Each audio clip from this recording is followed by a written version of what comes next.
ETF index mutual funds నేర్చుకుని stock మార్కెట్లో రాణించాలనుకుంటున్నారా? వెంటనే ఈ నెంబర్కి కాల్ చేయండి. అమ్మ నమస్తే. నమస్తే అమ్మా జయలక్ష్మి.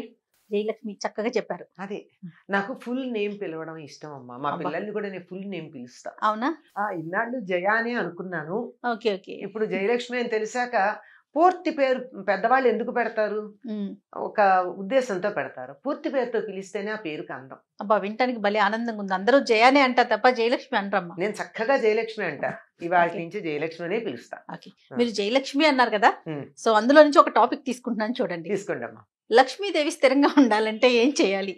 అది ఎంత బాగా అడిగారమ్మా. లక్ష్మీదేవికి చెంచల అని పేరు. చెంచలాయ నమః పాదవ పూజయామి, చపలాయ నమః జానుని పూజయామి అని ఆవిడ పూజిస్తాం. ఆ, ఆవిడ చెంచలగా ఉండడమే సరైనటువంటి లక్షణం లక్ష్మికి. అంటే స్థిరంగా ఉండకపోవడమే. స్థిరంగా ఉంటే ఏమవుతుందమ్మా?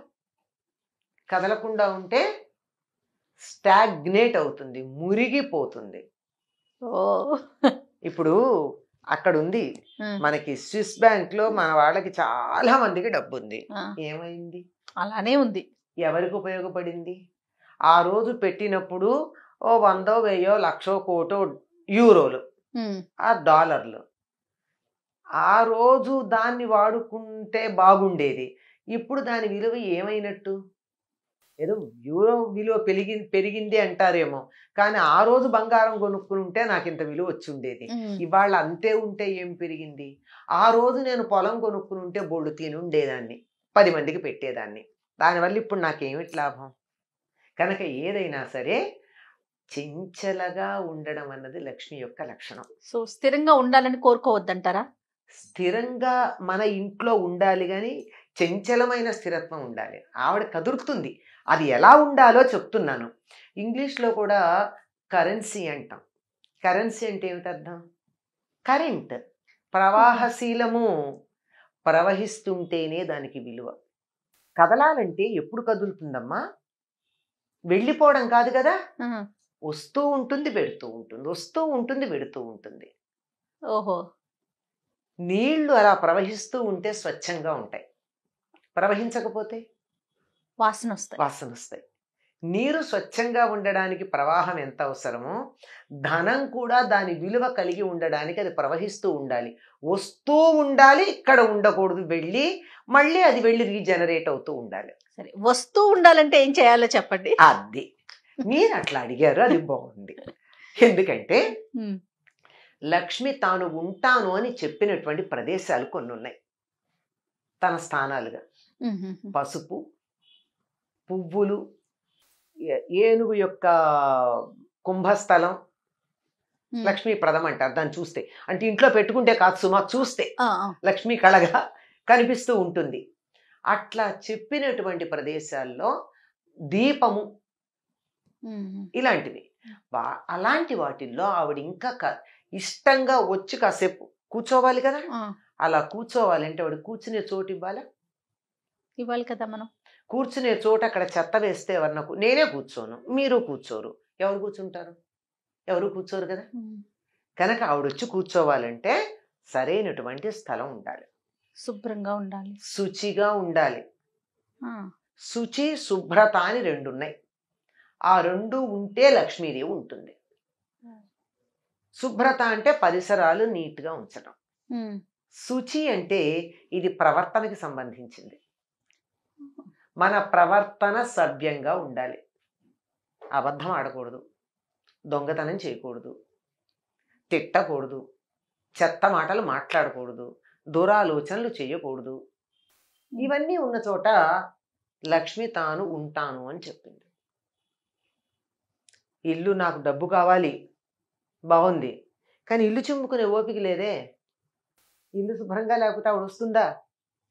ఏదో కష్టపడి ఇల్లు చిమ్మా, లేకపోతే ఎవరితో పెట్టి చిమ్మించా, కానీ నా బుర్రంతా చెత్తే. చెత్త. ఎవరిని మోసం చేద్దామా, ఏం అబద్ధం చెప్దామా, ఏ దొంగ ఎక్కడ ఏది కొట్టేద్దామా, ఉమ్. వీళ్ళు నాశనం అయితే బాగుండు, వాళ్ళు అడుక్కు తింటే నాకు సంతోషంగా ఉంటుంది, ఇలా ఆలోచన చేస్తూ ఉంటే అటువంటి చోటికి లక్ష్మీదేవి అడుగు పెట్టదు పెట్టదు పెట్టదు. మనకి వరలక్ష్మి వ్రతం మొన్ననే అయింది. అవునమ్మా. వరలక్ష్మి వ్రతం కథలో ఏముంది ఆవిడ గురించి చెప్పారు? చక్క ఆవిడ అందరికీ చెప్పారు ఇట్లా అంతేకాదు పూజ ఆవిడ ఏం చేసుకో చేసిందా, వ్రతం. తనంతట తానుగా వచ్చి ఇవిడ కల్లో కనిపించింది. ఆవిడ ప్రవర్తన ఎట్లాంటిది?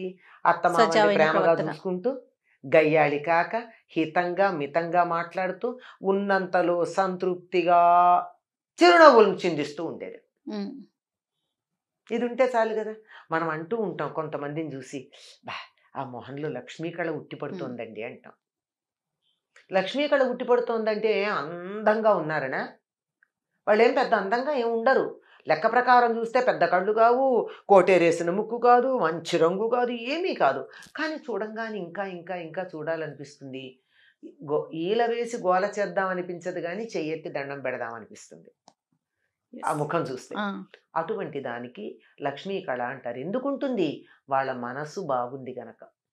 లక్ష్మి స్థిరంగా ఉండాలంటే చాలా మామూలు ఇవన్నీ కాస్త వేగ్గా అనిపిస్తే మామూలుగా ఒక ఫార్ములా లాగా చెప్పాలి అంటే, సూర్యోదయానికన్నా ముందు గుమ్మంలో ముగ్గేసుకుని ఇళ్ళు చిమ్ముకుని ఇంట్లో అందరూ స్నానం చేసి ఉంటే ఆ ఇంటికి లక్ష్మి వస్తుంది. ఆలోచించండి ఎంతమందికి వీలవుతుందో అది. సూర్యోదయం తర్వాత మంచాల మీద మనుషులు కనపడితే ఇప్పుడు మన పని లేదులే ఇక్కడ అని అలా ఆవిడ వెళ్ళిపోతుందట, గుమ్మం దాకా వచ్చి కూడా. ఆ లోపలే అందరూ మెలకువ తెచ్చుకోవాలి.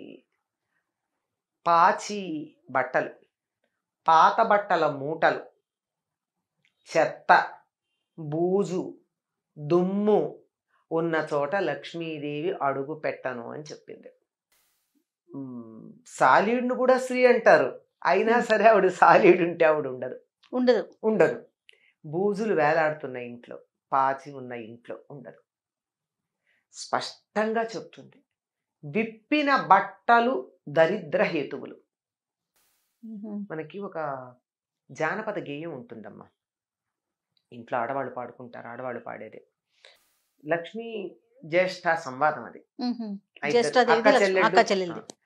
ధర్మరాజు యూదంలో ఓడిపోయాడు, అరణ్యవాసానికి వెళ్ళాలి, సంపదలన్నీ వదిలేసి అంటే జ్యేష్ఠాదేవి బాధపడుతుంది. ఆయన దగ్గరికి ఎట్లా వెడతాను, నేను వెళ్ళగలిగిన లక్షణం ఒక్కటి లేదు ఆయన దగ్గర ఉంటుంది జ్యేష్ఠాదేవి. కట్టి విప్పిన బట్ట కట్టడే రాజు, ఆడి విడిచిన నీరు ఆడడే రాజు. ఎట్లా పెడతానమ్మా నేను? ఒకసారి కట్టుకున్న బట్ట మళ్ళీ కట్టుకోడు, ఆయన దగ్గరికి ఎట్లా పెడతాను? ఒకసారి కట్టుకుని విప్పిన బట్ట దాంట్లో జ్యేష్ఠాదేవి ఉంటుంది, అంటే మలినం ఉంటుంది కదా. అవును. అందుకని ఆయన ఎప్పుడు అట్లా ఉండడు కదా, శుచిగా ఉంటాడు కదా, నేను ఎలా పెడతాను ఆయన దగ్గరికి? ఆడి విడిచిన నీరు ఆడడే రాజు. ఒకళ్ళు స్నానం చేసి వదిలిపెట్టిన నీళ్లు మళ్ళీ స్నానం చేయడం అంటే, మన వాళ్ళు మీకు గుర్తుందో లేదో ఇంట్లో చెప్తారు, ఒక పూర్వకాలం 10 మంది ఉన్న కుటుంబాల్లో ఒకళ్ళ తర్వాత ఒకళ్ళు స్నానాలు చేస్తూ ఉంటే, ఒకళ్ళు స్నానం చేశాక మిగిలిన నీళ్లు పారబోసేస్తారు తప్ప అందులో ఇంకోళ్ళు ఉన్నాయి కదా అని వాడరు. ఒకళ్ళు స్నానం చేసి వదిలిన నీళ్ళని ఇంకోళ్ళు స్నానం చేయకూడదు, అది దరిద్రం. ఇలాంటివి ఏవైతే ఉన్నాయో ఇవన్నీ చాలా చెప్తాయి. చేటలో పళ్ళను చెరపడే రాజు, ఇలాంటివి చెప్తుందంటే అంటే పాపం లక్ష్మీదేవి కూడా ఉంటుంది. నిజమే, మరి నేను మాత్రం వదిలిపెట్టి ఎట్లా పెడతాను ఈ లక్షణాలు ఉన్నవాడిని అని లక్ష్మీదేవి అంటుంది. సో తాను వెళ్తాను అంటుంది. ఈవిడేమో నేను ఆయన్ని వదలలేనంటుంది. వీళ్ళు జ్యేష్ఠాదేవి ఉంటే ఆయన దగ్గరికి నేను వెళ్ళలేను, ఒక్క లక్షణం కూడా లేదు నేను వెళ్ళాలంటే అని ఆవిడ అంటుంది. ఇవి లక్ష్మీదేవి ఉండాలి అంటే అంటే మొట్టమొదట ఇంటిని, ఒంటిని, బుద్ధిని శుచిగా పెట్టుకుని సత్ప్రవర్తన కలిగి ఉంటే లక్ష్మి అంటే కరెన్సీ ఏమో తెలియదు కానీ అన్ని లక్ష్ములు ఉంటాయి. ఆరోగ్య లక్ష్మి, సంతాన లక్ష్మి. సంతాన లక్ష్మి అంటే 10 మంది సంతానం కాదు, ఉన్న సంతానం సంపదలాగా ఉండడం. 4 కొడుకులు 4 దేశాల్లో ఉండి ఎవరో ఈడ్చి పారేసే పరిస్థితి ఉంటే సంతాన లక్ష్మి ఉన్నట్ట కాదు కదా. అవునమ్మా. సంతానం వేరు, సంతాన లక్ష్మి వేరు. లక్ష్మి వేరు కదా. ఇలా అన్నీ కూడా లక్ష్ములు ఏది మనం కావాలని కోరుకుంటామో అటువంటి సంపదలన్నీ ఇటువంటి సత్ప్రవర్తన కలిగినటువంటి చోట ఉంటాయి. మరి లక్ష్మి కావాలంటే ఎట్లా ఉండాలి? ఖచ్చితంగా శుచిగా శుభ్రంగా ఉండాలి. నోరు కూడా బాగుండాలి. అది మనుషులమే కాదు, నోరు కూడా. నోరు బాగుండాలి, మంచి మాటలు రావాలి నోట్ల నుంచి. అద్భుతం అమ్మా. Thank you. నమస్తే. నమస్తే అమ్మా.